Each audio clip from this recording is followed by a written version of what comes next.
인사합시다. 할렐루야. 따라합시다. 하나님, 오늘 저에게 주시는 말씀에 은혜 받게 해주세요. 아멘. 옆 사람 축복해 주세요. 말씀 따라 살다가 복을 받으십시오. 아멘. 여러분, 구약의 3대 절기가 뭐죠? 유월절, 맥추절, 수장절. 한번 따라합시다. 유월절, 맥추절, 수장절. 절기가 이거 말고도 여러 개가 더 있어요. 근데 이제 3대 절기를 꼽으면 이 세 가지를 언급을 합니다. 오늘은 특별히 맥추절과 관련해서 말씀을 나누고자 합니다. 다음 주일이 맥추 감사 주일인데 왜 오늘 맥추절에 대해서 설교를 할까? 이유가 있습니다. 미리 이 절기가 얼마나 중요한 것인지 깨닫고 준비한 상태로 맥추 감사 주일을 지키는 것이 성도들에게 유익하겠다라고 판단이 되었기 때문입니다. 오늘 설교의 제목입니다. 따라합시다. 맥추 감사절의 의미. 한 번 더요. 맥추 감사절의 의미. 자, 네 가지 정도로 나눠서 생각을 해볼 겁니다. 첫 번째, 맥추절의 이름과 그 뜻입니다. 맥추절이란 말이 나오게 된 배경이 뭐죠? 모맥을 거두기 때문입니다. 보리 추수. 그래서 맥추절이라고 합니다. 출애굽기 23장 16절에 언급이 되어 있습니다. 근데 오늘 본문에 보면은 맥추절이라고 되어 있지 않죠? 뭐라고 되어 있어요? 77절이라고 되어 있습니다. 왜 77절이라고 그러죠? 6월절이고 6월절 다음 날부터 따졌을 경우에 49일째. 77에 49. 그래서 77절입니다.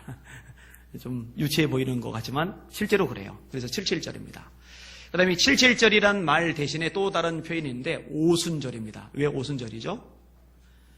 그 날까지 포함을 하면은 50일이 돼요.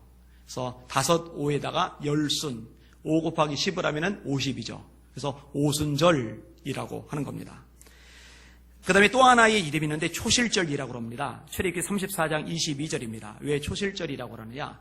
수장절과 대비를 할 경우에요.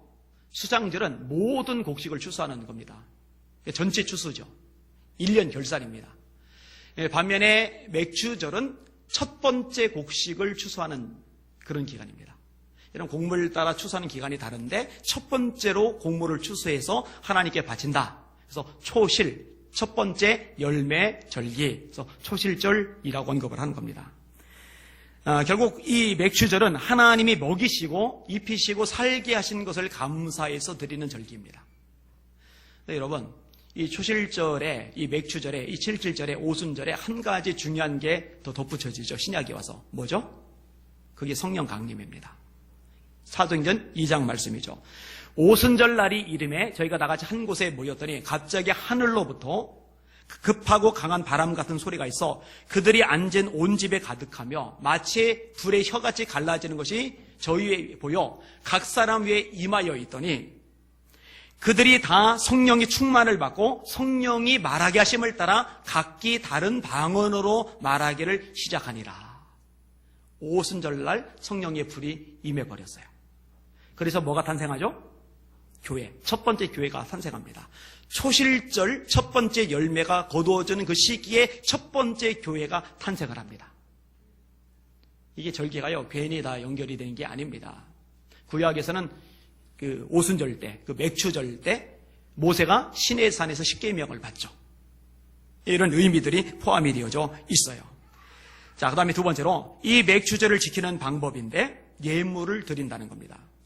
근데 여러분, 이 떡을 만들 때 유월절하고의 차이점이 있어요. 레위기 23장 17절에 이렇게 말씀합니다. 유월절과 달리 누룩을 넣어 구운 유교병 2개를 첫 서제로 드린다. 유월절 때는요, 음식을 먹는데 허리띠를 띠고 먹어야 돼요. 이상하죠? 음식을 먹는데 신발을 신고 먹어야 돼요. 희한하죠? 음식을 먹는데요, 떡을 만들 때 그 떡에 누룩을 넣으면 안 돼요. 또 음식을 먹을 때 반드시 쓴나물을 함께 넣어서 먹어야 돼요. 쓴나물 영양에 좋지. 이스라엘 백성들도 영양에 대해서 관심이 많았나 보다. 그런 의미가 아닙니다. 이유가 있어요. 출애굽이거든요. 도망을 가야 돼요. 여러분 막 도망을 가야 되는데 신을 신고 있어야죠. 허리에 띠를 띠고 있어야죠. 언제 누룩을 넣고 이게 발효되기를 기다렸다가 떡을 만듭니까? 그러니까 누룩을 넣으면 안 되게 돼 있어요. 그 다음에 애굽에서의 고난을 기억하고 잊지 말라는 의미로 쓴나물을 함께 먹어요. 이게 6월절입니다. 이 반면에 맥주절에는요, 누룩을 넣어요. 요거는 차이점이 있어요. 그 다음에 이제 예물을 드리는데 27절부터 31절까지 같이 읽겠습니다. 시작. 수송아지 2마리와 순용 1마리와 1년 된 순양 7마리로 여호와께 향기로운 번제를 드릴 것이며 그 소재로는 고운 가루에 기름을 섞어서 쓰되 수송아지 1마리마다 10분의 3이요 순양 1마리에는 10분의 2요 어린 양 7마리에는 어린 양 1마리마다 10분의 1을 드릴 것이며 또 너희를 속죄하기 위하여 순염소 1마리를 드리되 너희는 다 흠없는 것으로 상번제와 그 소제와 전제 외에 그것들을 드릴 것이니라. 이 절기 때 하나님이 노골적으로 말씀하신 대목이 있는데요. 빈손으로 내게 오지 말지어다. 그럼 하나님이 그저입니까? 하나님이 좀 아쉬워서 주머니가 허전하셔가지고 사람들 보고 이렇게 예물을 가져오라고 말씀하시는 거예요? 아니죠. 우리 중심을 확인하시는 겁니다. 여러분 제가 자주 얘기하는 대목 중에 하나입니다만 사람은 돈을 쓰는 걸 보면 그 사람의 마음이 어디에 가 있는지를 알아요. 그래서 자식한테 잘 쓰는 거예요. 배우자끼리 서로 돈 쓰는 거 아까워하고 계산하기 시작하면은요 이미 사랑은 밑바닥 상태인 겁니다. 고갈 난 겁니다. 긁어봐야 나올 게 별로 없는 상태인 거예요. 정말 사랑하면은요 돈 가지고 계산하는 거 중단하죠. 쓰게끔 되어 있어요. 이거는 하나님을 향해서도 마찬가지입니다. 여러분 예수님도 아주 노골적으로 말씀하세요. 주님이 물질에 대한 설교를 생각보다 많이 하셨어요. 따라합시다. 네 보물이 있는 곳에 내 마음이 있느니라. 우리의 물질이 있는 곳에 우리의 마음이 있어요. 예수님께서 얼마나 이 부분에 대해서 명확하게 말씀을 하셨는지 몰라요. 여러분 제가 다음 주가 맥주 감사주일인데 오늘 미리 설교하는 이유 중에 하나가 이 헌금과 관련된 부분입니다. 제가 우리 성도들 헌금 내역을 언제부터 이제 자세히 이제 보기 시작을 했어요. 제가 좀 건성이라 제대로 안 보다가 재정부에서 주는 거 이게 좀 확인을 좀 할 필요가 있겠다 싶어서 이제 보기 시작을 했는데 깜짝 놀란 거예요. 일반적으로 드리는 감사 헌금과 이 절기 헌금의 차이가 없는 성도들이 생각보다 여럿이었어요. 그래서 제가 하나님 앞에 회개를 했어요. 하나님 제 잘못입니다. 제가 잘못 가르쳤습니다. 잘못 가르친 거죠. 여러분 절기는요 특별하게 여러분이 정성을 다하고 최선을 다해서 하나님 앞에 예물을 드리는 시기입니다. 하나님께서 그것을 요구하셨어요. 여러분의 마음에 정하세요. 저도 마음에 정한 것이 있어요. 11조를 드립니다. 11조. 제가 한 달 생활비로 210만 원을 받아요. 그럼 210만 원에 11조면 21만 원 11조. 그 다음에 21만 원을 절기헌금으로 드리면 되는 거예요. 여러분은 여러분들이 각각 정하시면 됩니다. 고린도서 9장 6절에 말씀합니다. 이것이 곧 적게 심는 자는 적게 거두고 많이 심은 자는 많이 거둔다 하는 말이로다. 각각 그 마음에 정한 대로 할 것이요. 각각 그 마음에 정한 대로. 누구에게나 딱 정해진 게 아니에요. 각자가 정하면 돼요. 각각 그 마음에 정한 대로 할 것이요. 억지로나 인색함으로 하지 말지니 하나님은 즐겨내는 자를 사랑하시느니라. 제가 상주교회 부흥회를 인도하고서 대구 쪽으로 이동을 하는데 그 사이에 최수호 목사님이 만나자고 그래요. 근데 그 교회가 마침 부흥회를 하는데 비전교 이춘호 목사님이 강사로 오셨어요. 이춘호 목사님이 개척하셔서 교회가 왕성해졌어요. 지금 출석 한 500여 명 되고 지교회를 세우는데 분립개척, 교인과 재정을 떼줘서 개척을 몇 차례 했어요. 그만큼 이제 목회를 참 잘하세요. 근데 이제 이춘호 목사님 내 교회에 저기 서산에 있는 이기용 목사님이 이제 설교자로 오신 거예요. 근데 그 얘기를 이제 그때 끄집어 들었어요. 같이 밥을 먹으면서 이야기를 나누게 되었는데 그 이기용 목사님이요. 참 대단하시더라고요. 뭐가 대단하느냐? 하나님 앞에 드리는 게 대단한 거예요. 빚을 내서 헌금을 했더라고요. 목사님이. 한 1,000만 원씩 이렇게. 본인 생활비보다 몇 값절로 한 거죠. 그런데 그렇게 하고 하나님이 축복하셨다고 그래요. 근데 나중에 놀라운 것은요. 교인들이 따라하기 시작을 했대요. 근데 저는 그 정도까지 분량은 못해요. 그래서 일단 11조. 여기서 더 드리면은 이제 곤란한 게 있어요. 그럼 그러고 나서 이 서산교회 성도들이 힘들어지고 가난해지고 어려워지고 그렇게 되느냐? 아니더라고요. 성도들이 복을 받았더라고요. 거긴 절기가 되면은요, 몇 억씩 나온답니다. 저는 그런 부분들 배울 점이 있다라고 생각이 되어집니다. 여러분, 어떤 목사님이 설교하는 내용을 제가 읽은 적이 있는데 그 대목을 좀 읽어드릴게요. 설교하는 목사는 매주일, 매일, 매 순간마다 설교를 준비하고 준비하기 위해 기도하며 준비해놓고 기도합니다. 그러나 신령과 진정으로 예배하기 위해 모인 성도들도 듣기 싫은 설교가 있는 모양입니다. 그렇다고 듣기 좋은 구수한 설교의 내용만 할 수도 없는 노릇이고 하자니 듣는 사람들마다 다르게 받아들이는 결과에 대해서 항상 조심이 됩니다. 왜냐하면 그런 결과로 인해 교회를 나오느니 마느니 하기 때문입니다. 설교자가 축복받으십시오, 은혜 받으십시오 하면 대개는 아멘 소리가 크게 나옵니다. 설교자가 회개하십시오, 고치십시오 하면 아멘 소리는 작아지고 고개를 끄덕이는 사람이 많아집니다. 그러면서 그런 설교는 자주 해야 한다고 충고까지 합니다. 그러나 설교자가 하나님의 것과 사람의 것을 구별하십시오, 11조를 드리고 첫 열매를 드리고 하고 설교하면 고개가 떨어지고 아멘 소리가 귀에 들리지 않습니다. 더욱이 그런 소리 자주 하면 수근거리기 시작하고 목사가 돈만 안다고 떠들어댑니다. 대부분의 교인들은 목사님께서는 죄를 지적하고 축복이나 하시지 헌금 이야기는 하지 말았으면 합니다. 근데 이 목사님의 설교 원고를 읽다가 야, 진짜 이런 경향이 있는데 아주 정확하게 꼭 집어서 원고를 썼구나 이런 생각이 들었어요. 근데 여러분 잊지 마세요. 성경은요 생각보다 헌금에 대해서 강조를 많이 합니다. 그리고 대전제가 뭔지 아십니까? 시편 24편 1절인데 따라합시다. 다 여호와의 것이로다.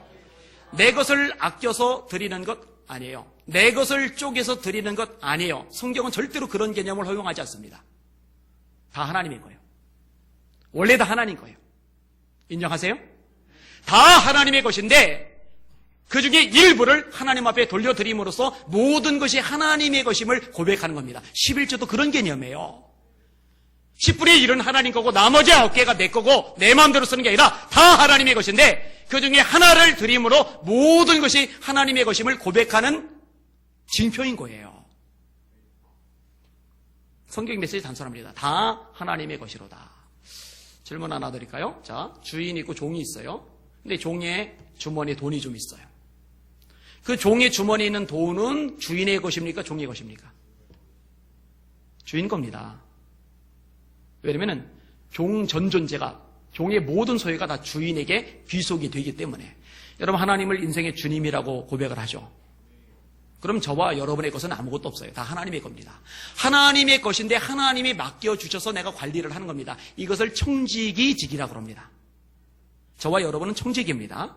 쓰고서 나중에 결사를 하셔야만 합니다.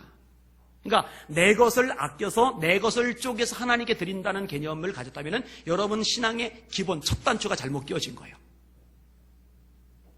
내 것을 드리는 게 아니라 하나님이 주신 것 중에 일부를 돌려드리는 것뿐입니다. 다윗이 그런 고백을 명확하게 하죠. 놓쳐서는 안 됩니다. 역대상 16장 29절에 이렇게 말씀합니다. 여호와의 이름에 합당한 영광을 돌릴지어다. 여러분 하나님 앞에 영광 돌리시기를 주님의 이름으로 축원합니다. 그게 사람의 본분이잖아요. 근데 이 다음 구절에 뭐라고 말씀하느냐? 예물을 가지고 그 앞에 나아갈지어다. 하나님 앞엔 예물을 들고 나가는 겁니다. 신명기 26장 10절에 만물 첫 열매 드리는 내용 나오죠. 첫 열매는 첫 번째 것이라는 의미도 있지만 내게 가장 귀한 것이라는 의미도 가지고 있어요. 그러니까 하나님께 드리는 거죠. 여러분 예수님이 헌금에 대해서 굉장히 관심이 많으셔요. 마가복음 12장 41절입니다. 돈 욕심 없는 예수님인데도 헌금에 대해서 관심을 기울이셨어요. 예수께서 헌금함을 대하여 앉으사 무리가 어떻게 헌금함에 돈 넣는가를 보실세. 무슨 얘기냐? 연복계가 있어 헌금함이 있어요. 그걸 마주대에서 앉은 거예요. 그렇게 보이는 장소에. 그리고 사람들이 넣을 때 그걸 다 뚫어지게 쳐다보시는 거예요. 이거 되게 웃기지 않아요? 예수님이 그런 걸 하셨어요. 보실세 여러 부자는 많이 넣는데 부자니까 돈이 많잖아요. 그러니까 많이 넣을 수 있죠.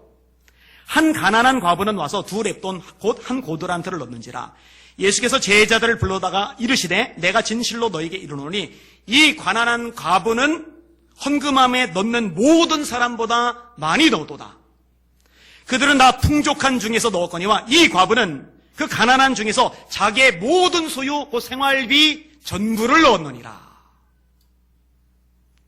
왜 부자들보다 유독 예수님은 가난한 과부의 2렙돈 동전 2개 따위에 관심을 기울였을까? 왜 그걸 다 구경하고 계시다가 과부가 넣는 것을 보시는 순간 그 순간에 제자들 불러 모으셔서 얘들아 내 얘기 잘 들어? 이 과부가 앞에 넣었던 모든 사람보다 더 많이 넣었어. 그 얘기를 굳이 제자들에게 이렇게 끄집어내셨을까? 왜요? 온전히 다 드렸기 때문에 그래요. 여러분 과부처럼 가난하지는 않지만 진짜 모든 걸 다 드리는 인물이 구약에 있어요. 이게 다윗이죠. 다윗은 진짜 모든 걸 다 드렸어요. 역대상 29장 2절입니다. 내가 이미 내 하나님의 성전을 위하여 힘을 다하여 준비하였나니 곧 기구를 만들 금과 은과 놋과 철과 나무와 또 만우와 가공할 검은 보석과 채석과 다른 모든 보석과 옥돌이 매우 많으며 성전을 위하여 준비한 이 모든 것 외에도 이거 앞에 것들 외에 따로 내 마음이 내 하나님의 성전을 사모함으로 이유는 간단해요. 하나님의 성전을 사모하기 때문에 하나님을 사랑하기 때문에 내가 사유한 금 은으로 내 하나님의 성전을 위하여 드렸노니 곧 오빌의 금 3,000달란트와 1달란트는 장정이 매야 될 만큼의 무게입니다. 그러면 장정이 매야 될 만큼의 무게가 1달란트면은 금 3,000달란트면 도대체 얼마큼이에요? 이건 뭐 상상을 초월하는 겁니다. 다윗은 전쟁을 많이 치렀거든요. 전쟁마다 이겼거든요.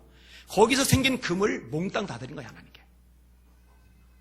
수는 7,000달란트라 모든 성전 벽에 입히며 금은 그릇을 만들며 장인의 손으로 하는 모든 일에 쓰게 하였노니 아니 그렇게 다 드리면 남는 게 없잖아요. 빈털터리잖아요. 그럼 아들이 왕이 돼서 통치해야 되는데 통치하려면 통치 자금이 필요한데 국가 예산도 필요한데 그거 다 드리면 어떻게 하라고? 가난한 나라 되라고? 아들 통치 못하라고? 근데 그게 아니죠. 다윗은 하나님께 다 드렸어요. 솔로몬에게 제대로 물려준 게 없어요. 그런데 솔로몬이 빈털터리가 되느냐? 아니요. 솔로몬 시대가 이스라엘의 황금기입니다. 하나님이 갚아주셨거든요. 여러분 지혜를 가지고 신앙생활 하시기를 주님의 이름으로 축원합니다. 세 번째로 맥주절을 드리는 또 하나의 자세가 있는데 예배입니다. 예배. 자, 26절 같이 읽겠습니다. 26절 시작. 77절 처음 익은 열매를 드리는 날에 너희가 여호와께 새 소재로 드릴 때에도 성례로 모일 것이요 아무 일도 하지 말 것이며 성회 거룩할 성자에다 모일 회자죠. 거룩한 모임 예배를 의미를 하는 겁니다. 근데 여러분 이 당시에 이 절기 예배는요 반드시 예루살렘에 모여야 돼요. 근데 여러분 이 당시에 KTX가 있습니까? 자가용 있어요? 고속도로 있어요? 비행기 있어요? 없죠. 걸어서 와요, 걸어서. 그러면은 이 절기를 지키기 위해서 오는 그 기간이 얼마나 걸릴 것 같아요? 며칠씩 걸리는 거죠. 지방 같은 경우는요, 진짜 열흘 넘어 걸리는 거죠. 근데 이 절기 기간에는요, 일을 하면 안 돼요. 절대로 일을 하면 안 돼요. 6월절 같은 경우는 일주일 정도 진행돼요. 수상절 같은 경우도 일주일 정도 진행돼요. 일주일 내내 일하면 안 돼요.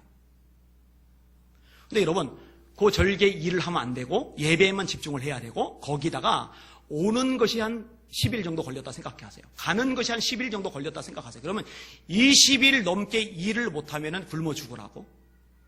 어떻게 처자식 부양하라고? 여러분 어떻게 생각하세요? 그런데요, 여기 비밀이 있어요. 이스라엘 역사를 한번 보세요. 열왕기상, 열왕기하, 역대상, 역대하를 보세요. 예배가 살고 절기가 살았을 때요, 하나님이 국가적으로 복을 주세요. 나라가 왕성해져요. 히스기야 왕은 지혜로운 왕입니다. 그래서 이 히스기야 왕이 가만히 생각을 해보니까 백성들이 복을 받을 방법이 뭐냐? 이 절기를 잘 지키는 거예요. 그래서 유대인들에게 명령을 내릴 뿐만 아니라 아수르에서 멸망을 당한 북이스라엘 쪽까지도 포발꾼들을 보내가지고 이들이 모여서 같이 6월절 예배 드리자고 청해요. 그러면서 이런 얘기를 끄집어냅니다. 우리가 이렇게 하나님을 예배하면 하나님이 우리를 회복시켜 주실 것이라고. 할렐루야! 여기에 비밀이 있는 거예요. 여기에 비밀이에요. 그러니까 예배에 목숨을 거는 거는요, 손해가 아닙니다. 예배에 인생을 거는 거는요, 마이너스가 아닙니다. 예배의 삶을 거는 거는요, 하나님의 축복의 통로를 확보하는 지혜로운 길인 줄 깨달으시길 바랍니다. 이거 놓치시면 안 돼요. 여러분 예배 때문에 승리를 거둔 예가 또 있어요. 이제 사무엘 때인데 사무엘상 7장 5절에 이렇게 말씀합니다. 사무엘이 이르되 온 이스라엘은 미스바로 모이라. 내가 너희를 위하여 여호와께 기도하리라. 그들이 미스바에 모여 물을 길어 여호와 앞에 붓고 그날 종일 금식하고 거기에서 이르되 우리가 여호와께 범죄하였나이다. 그래서 우리나라도 이렇게 연합 집회를 열 때 미스바 성회 이런 말을 붙였는데 이게 사무엘에게 뿌리를 내린 겁니다. 모여서 하루 종일 금식 기도하면서 하나님 앞에 회개 기도하면서 예배에만 집중을 하는 거예요. 근데 이렇게 예배를 드리는데 불상사가 닥칩니다. 블레셋이 쳐들어온 거예요. 이스라엘 자손이 미스바에 모였다함을 블레셋 사람들이 듣고 그들의 방백들이 이스라엘을 치러 올라온지라. 이스라엘 자손들이 듣고 블레셋 사람들을 두려워하여 이스라엘 자손이 사무엘에게 이르되 당신은 우리를 위하여 우리 하나님 여호와께 쉬지 말고 부르짖어 우리를 블레셋 사람들의 손에서 구원하시게 하소서. 아니 예배를 드리는데, 아니 기도를 하는데, 아니 금식까지 하는데 왜 이런 위기가 닥칩니까? 하나님 이건 안 됩니다. 말이 안 됩니다. 금식 안 합니다. 앞으로 기도 안 합니다. 앞으로 예배 안 드립니다. 이러질 않아요. 백성들이 참 지혜로워요. 사무엘에게 모여들어서 우리를 위해서 기도해달라고 요청을 하니까. 근데 아무튼 이 적이 쳐들어왔으니까 여러분 아무리 싸움을 잘하고 힘이 있는 사람도 배가 굶은 상태에서는 힘을 못 내잖아요. 야, 블레셋이 쳐들어왔으니까 주먹밥이라도 만들어 줄 테니까 먹고서 빨리 싸우자. 칼 준비해, 창 준비해, 활 준비해, 빨리 대비하자. 이래야 되잖아요. 이게 정상이잖아요. 근데 최고 지도자인 사무엘이요, 엉뚱한 짓을 저지릅니다. 그게 예배예요. 사무엘이 젖 먹는 어린 양 하나를 가져다가 온전한 번제를 여호와께 드리고 이스라엘을 위하여 여호와께 부르짖음에 여호와께서 응답하셨더라. 할렐루야. 아니 사무엘도 그렇지만 백성들도 그래요. 그 예배를 드리고 있는데 가만히 구경하고 있는 거예요. 사무엘이요, 지금 우리가 예배 드릴 때가 아닙니다. 지금 얼마나 급한데요. 지금 얼마나 바쁜데요. 얼마나 위험한데요. 지금 우리가 예배나 드리고 있을 때가 아닙니다. 빨리 대비를 해야죠. 발 동동동동 구르고 그래야 되는데 사무엘도 거기서 예배를 드리고 있고 백성들도 거기서 같이 예배를 드리고 있는 거예요. 온전한 번제, 하나님이 받으실 만한 예배를 드리는 거예요. 이 말도 안 되는 일이 발생을 했어요. 하나님이요 기쁘게 그 예배를 받으셨어요.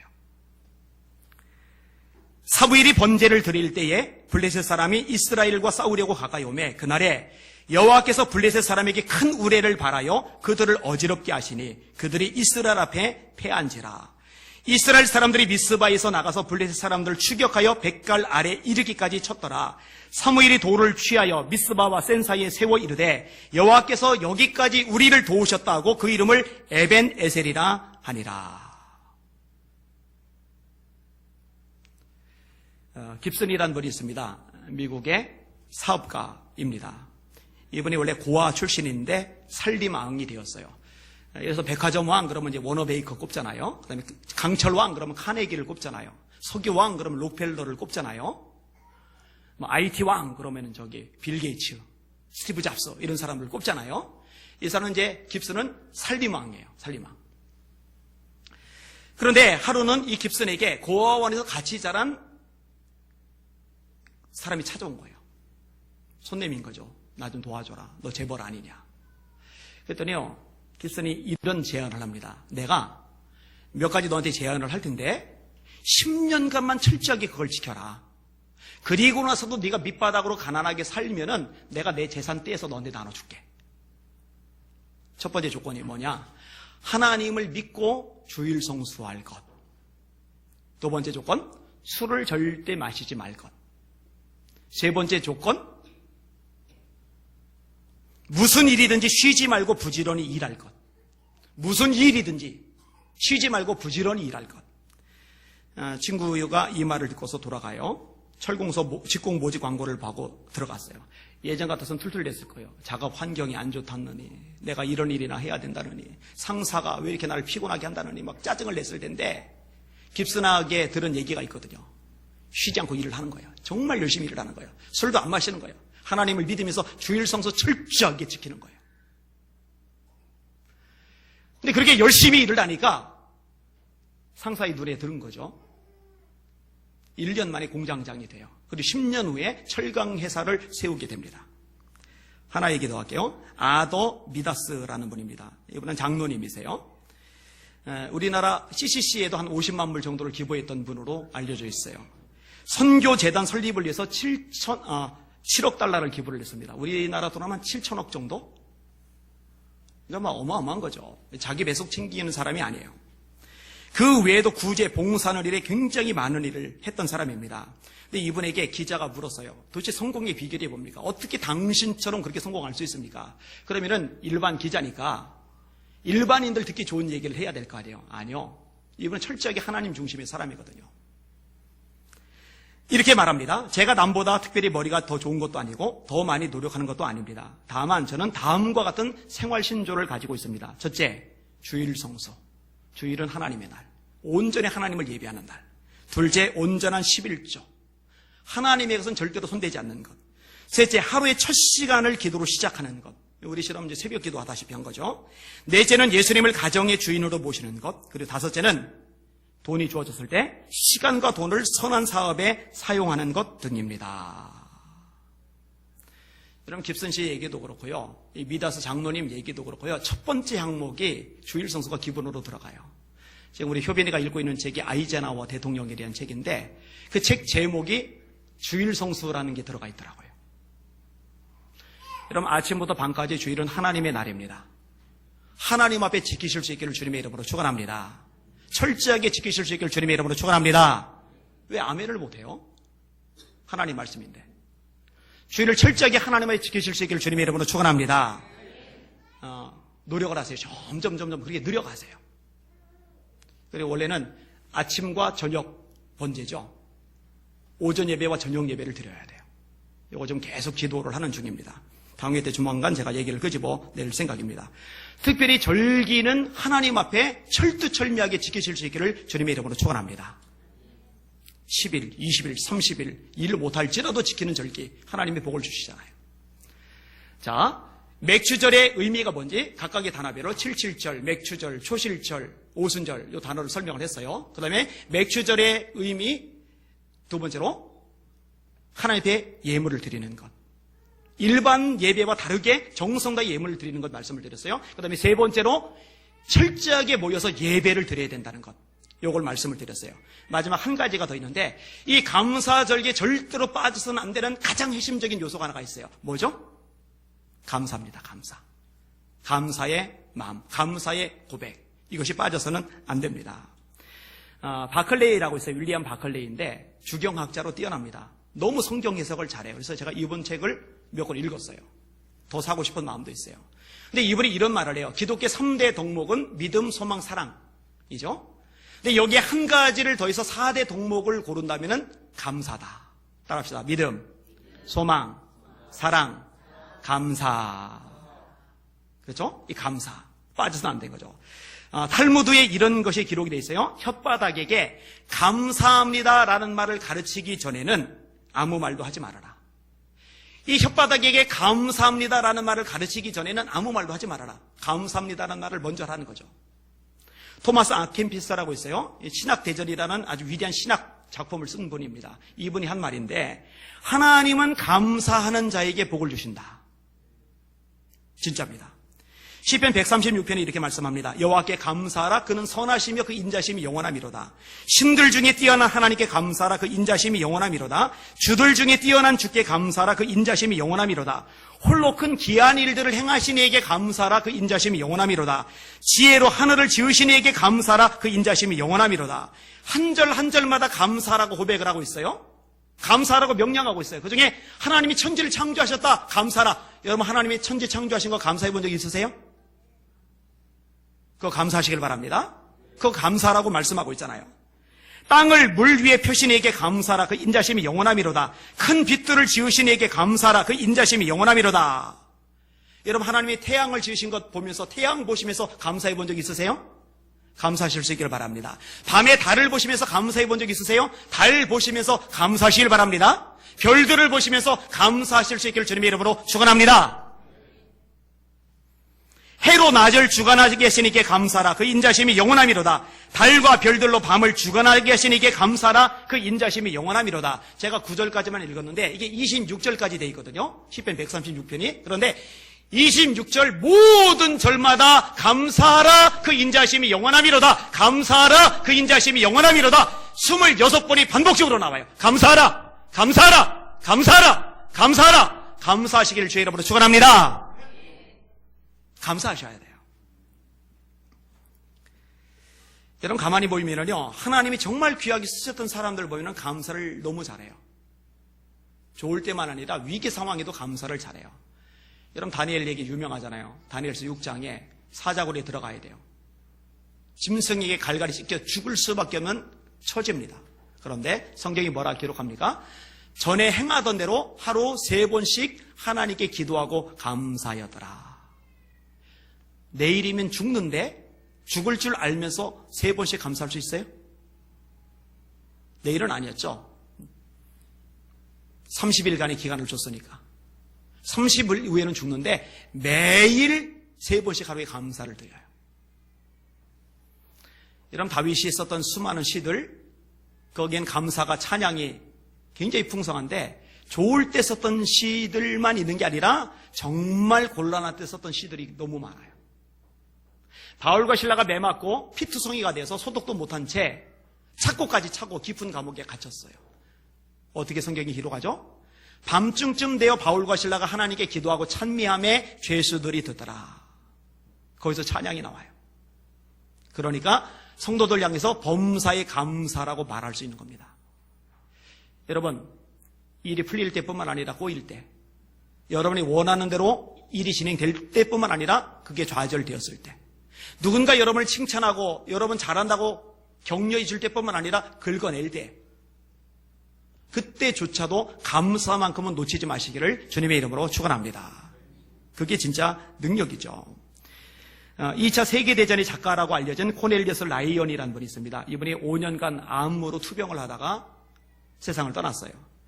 근데 암 투병하는 5년 기간 동안에 이분의 아침 고백이 뭐냐? 하나님, 오늘도 좋은 날을 주셔서 감사합니다. 다음날 아침에 일어나서 하나님, 오늘도 좋은 날을 주셔서 감사합니다. 그러니까 아내 되는 분이 물은 거예요. 당신은 뭐가 그렇게 감사해요? 그러니까 그때 이렇게 대답을 했답니다. 첫째, 사랑하는 당신을 볼 수 있는 것이 감사하오. 야, 이 립서비스를 하려면 이 정도를 해야 되는데, 이 정도 하면은 감동 안 받을 여자가 어디 있겠어요? 아침마다 당신 얼굴 볼 수 있는 것에 나는 감사하고 있어. 읽었는데도 저는 얘기 안 나와요. 못하겠어요. 두 번째로, 가족들의 음성을 들을 수 있는 것이 감사하오. 오늘도 가족들의 원수 같은 목소리가 들리는구나.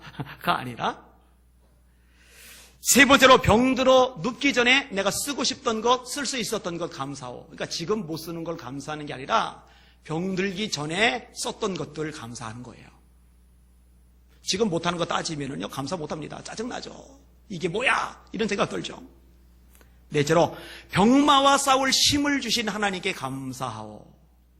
나 암이야, 말기야, 이제 못 살아. 절망, 좌절, 우울, 외로움에 빠져가지고 허우적대지 않고 믿음으로 싸워가는 용기 주신 거 감사하는 거죠. 마지막 5번째로, 나와 늘 함께 해주시고 떠나지 아니하시는 하나님께 무엇보다 가장 감사하고 있다오. 여러분 아침에 일어나실 때 더 자고 싶은데 짜증나 죽겠네. 로또 터지면은 직장 출근 안 하고 이자만 받아먹으면서 편하게 살 텐데 내 인생 꼬라지가 이게 뭐야. 이러고 살면 하루가 불행하죠. 아침에 일어나시면서 참 기가 막힌 날을 주셨으니 하나님 감사합니다. 고백하시고 하루 시작하실 수 있기를 주님의 이름으로 축원합니다. 할렐루야. 아멘 좀 잘해보세요. 할렐루야. 그런즉 아멘하여 이로 말미암아 하나님께 영광을 돌리게 되느니라. 하나님이 영광 받으시는 건데 왜 입을 다물고 있는지는 이해할 수가 없어요. 도대체가. 할렐루야. 신라옥을 쓴 밀턴 아세요? 신라옥은 명작 중에 명작입니다. 조금 지나면 우리 애들 읽힐 생각입니다. 이게 시예요, 시. 이렇게 두꺼운 400페이지가 넘는 책인데 그게 시예요, 시. 엄청난 천재죠. 근데 이 사람이 44세 때 실명을 했어요. 맹인이 되었어요. 제가 아내하고 가끔 하는 얘기가 있어요. 저는 이제 팔이 하나가 없잖아요. 근데 팔이 하나 없는 거는 불편한 거 꽤 있지만, 아프기도 하지만 그래도 살만합니다. 다리 없는 것보다 나아요. 근데 팔이 없는 것보다 다리 없는 것보다 더 힘든 게 앞을 못 보는 거라고 생각을 해요. 진짜 이렇게 앞이 안 보이면 너무너무 힘들 거예요. 근데 이분이 이렇게 고백을 합니다. 주께서 내 시력을 어둡게 하시고 주님만 볼 수 있도록 속에 눈을 열어주신 것 감사합니다. 여러분, 이스라엘 여자 총리였던 분이 있습니다. 팔레스타인의 평화를 많이 가져왔던 분이기도 하고 누구보다 열심히 살았던, 국민의 존경을 많이 받았던 총리입니다. 골다 메이어. 그런데요, 이 총리가 죽고 나서야 사람들이 비로소 알게 된 게 있어요. 뭔지 아세요? 백혈병이라는 거. 12년간 끔찍한 고통 속에서 백혈병과 싸우면서 살았어요. 그런데 얼굴이 너무 밝아서, 말이 너무 긍정적이고 적극적이어서 사람들이 그렇게 큰 병에 걸렸으리라고 아무도 상상조차 못했어요. 죽고 난 다음에 의사통해서 백혈병으로 12년간 그렇게 끔찍한 고생을 하면서 살아왔다는 걸 알게 되었어요. 이분이 이렇게 고백을 합니다. 제 얼굴이 못생긴 것을 참으로 다행스럽게 생각합니다.